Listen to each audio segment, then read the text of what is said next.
रघुनंदन, पुत्रों को गए बहुत दिन हो गए। ऐसा जानकर राजा सगर ने अपने पौत्र अंशुमान से, जो अपने तेज से देदीप्यमान हो रहा था, इस प्रकार कहा।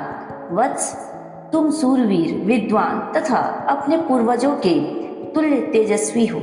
तुम भी अपने चाचाओं के पथ का अनुसरण करो और उस चोर का पता लगाओ जिसने मेरे यज्ञ संबंधी अश्व का अपहरण कर लिया है।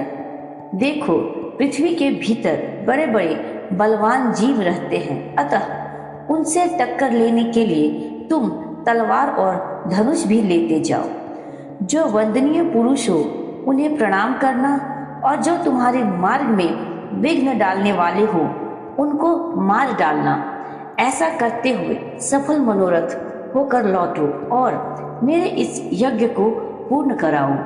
महात्मा सगर के ऐसा कहने पर शीघ्रता पूर्वक पराक्रम कर दिखाने वाला वीरवर अंशुमान धनुष और तलवार लेकर चल दिया। नरश्रेष्ठ, उसके महामनस्वी चाचाओं ने पृथ्वी के भीतर जो मार्ग बना दिया था, उसी पर वह राजा सगर से प्रेरित होकर गया। वहां उस महातेजस्वी वीर ने एक दिग्गज को देखा, जिसकी देवता, दानव, राक्षस, पिशाच, पक्षी और नाग सभी पूजा कर रहे थे। उसकी परिक्रमा करके कुशल मंगल पूछकर अंशुमान ने उस दिग्गज से अपने चाचाओं का समाचार तथा अश्व चुराने वाले का पता पूछा। उसका प्रश्न सुनकर परम बुद्धिमान दिग्गज ने इस प्रकार उत्तर दिया। असमंज कुमार, तुम अपना कार्य सिद्ध करके घोड़े सहित शीघ्र लौट जाओगे। उसकी यह बात सुनकर अंशुमान ने क्रमशः सभी दिग्गजों से न्यायानुसार उक्त प्रश्न पूछना आरंभ किया। वाक्य के मर्म को समझने तथा बोलने में कुशल उन समस्त दिग्गजों ने अंशुमान का सत्कार किया और यह शुभ कामना प्रकट की कि तुम घोड़े सहित लौट आओगे। उनका यह आशीर्वाद सुनकर अंशुमान शीघ्रता पूर्वक पैर बढ़ाता हुआ उस स्थान पर जा पहुंचा जहां उसके चाचा सगर पुत्र राख के ढेर हुए पड़े थे।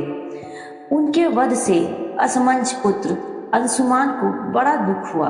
वह शोक के वशीभूत हो अत्यंत आर्त भाव से फूट फूट कर रोने लगा।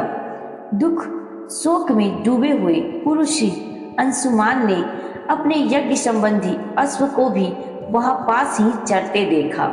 महातेजस्वी अंशुमान ने उन राजकुमारों को जलांजलि देने के लिए जल की इच्छा की, किंतु वहां कहीं भी कोई जलाशय नहीं दिखाई दिया। श्री राम, तब उसने दूर तक की वस्तुओं को देखने में समर्थ अपनी दृष्टि को फैलाकर देखा।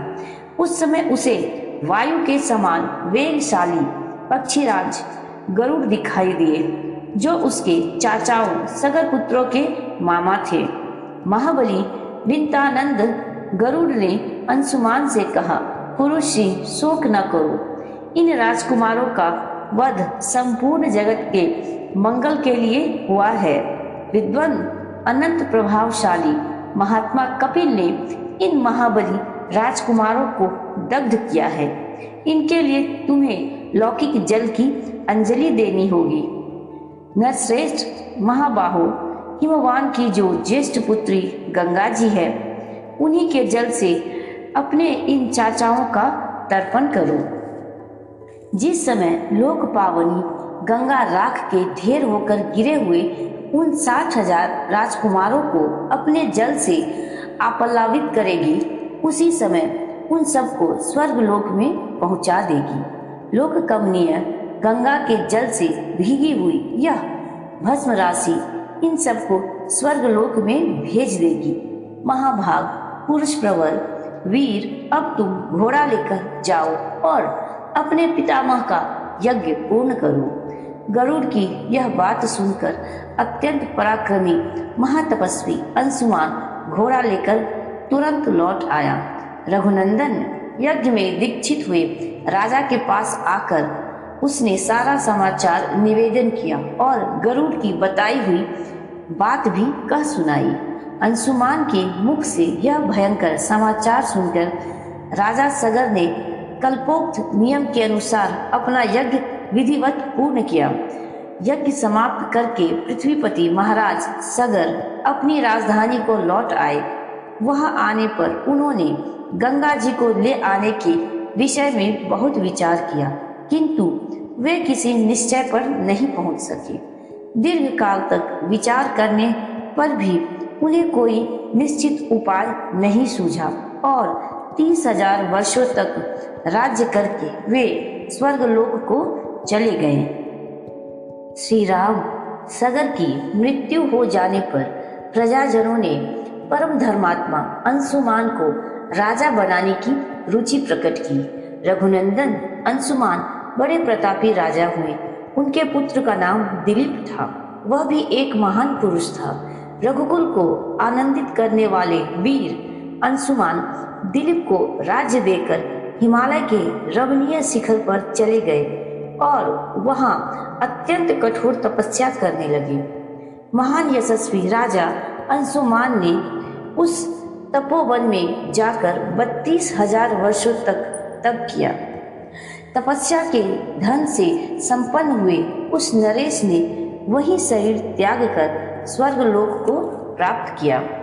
अपने पितामहों के वध का वृतांत सुनकर महातेजस्वी दिलीप भी बहुत दुखी रहते थे। अपनी बुद्धि से बहुत सोचने विचारने के बाद भी वे किसी निश्चय पर नहीं पहुंच सके। वे सदा इसी चिंता में डूबे रहते थे कि किस प्रकार पृथ्वी पर गंगा जी का उतरना संभव होगा, कैसे गंगा जल द्वारा उन्हें जलांजलि दी जाएगी और किस प्रकार मैं अपने उन पितरों का उद्धार कर सकूंगा।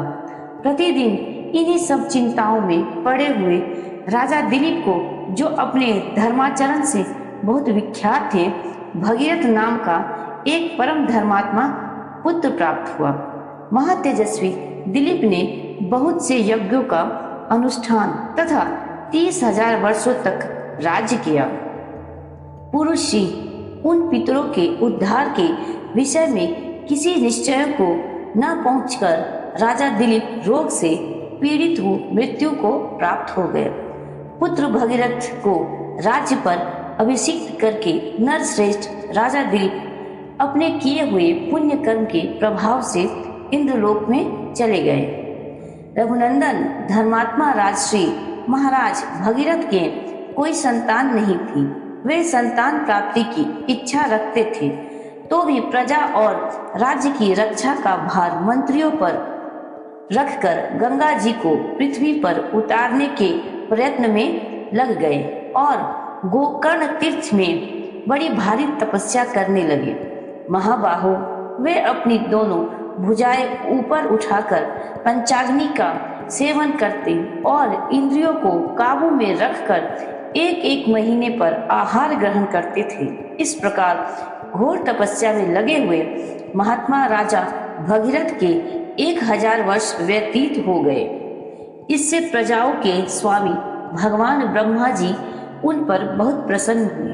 पितामह ब्रह्मा ने देवताओं के साथ वहां आकर तपस्या में लगे हुए महात्मा भगीरथ से इस प्रकार कहा, महाराज भगीरथ, तुम्हारी इस उत्तम तपस्या से मैं बहुत प्रसन्न हूँ। श्रेष्ठ व्रत का पालन करने वाले नरेश्वर, तुम कोई वर मांगो।